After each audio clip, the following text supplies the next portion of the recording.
All right, on this video we're installing the Big 7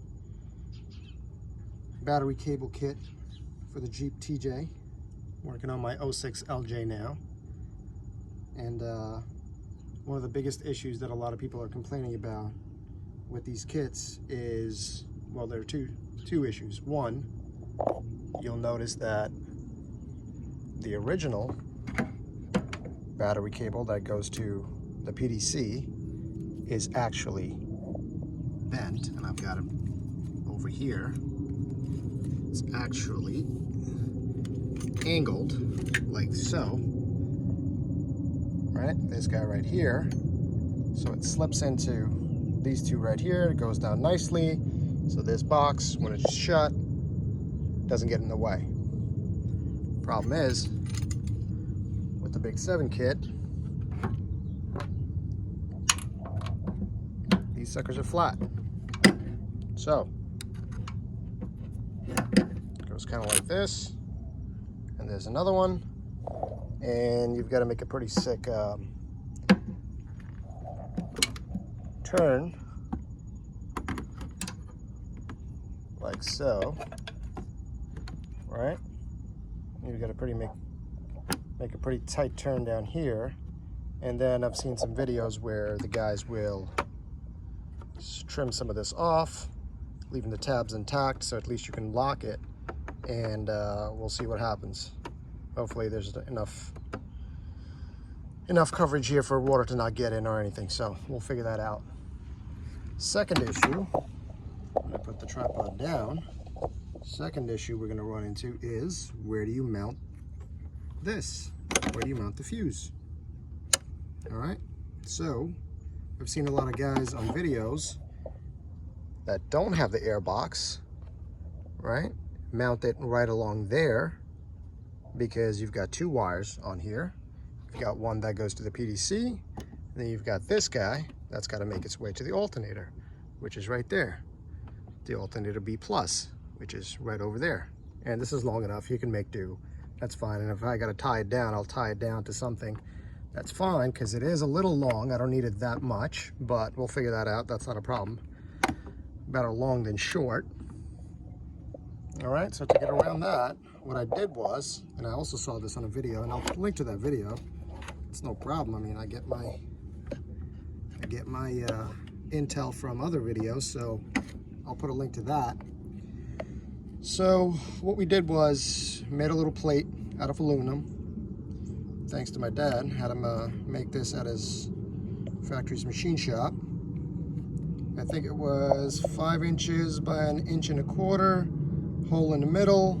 And by the way, this plastic housing for the fuse actually has an indent.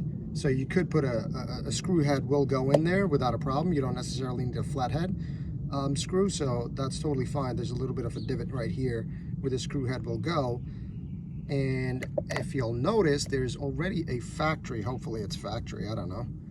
It does look factory because there's no rust, it's pretty clean. There is a factory hole right there on that fender, right?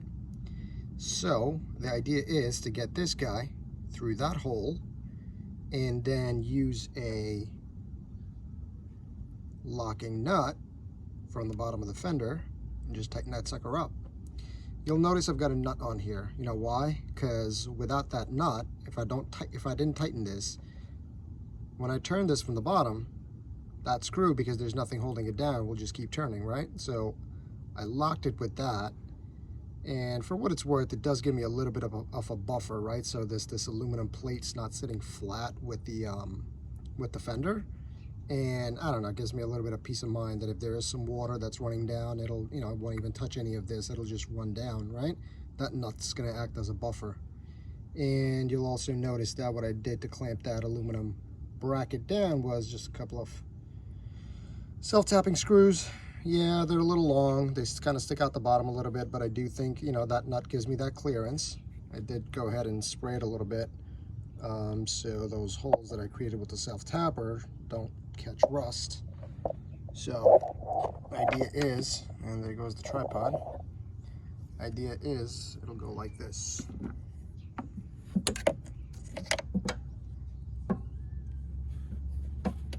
that there for a second.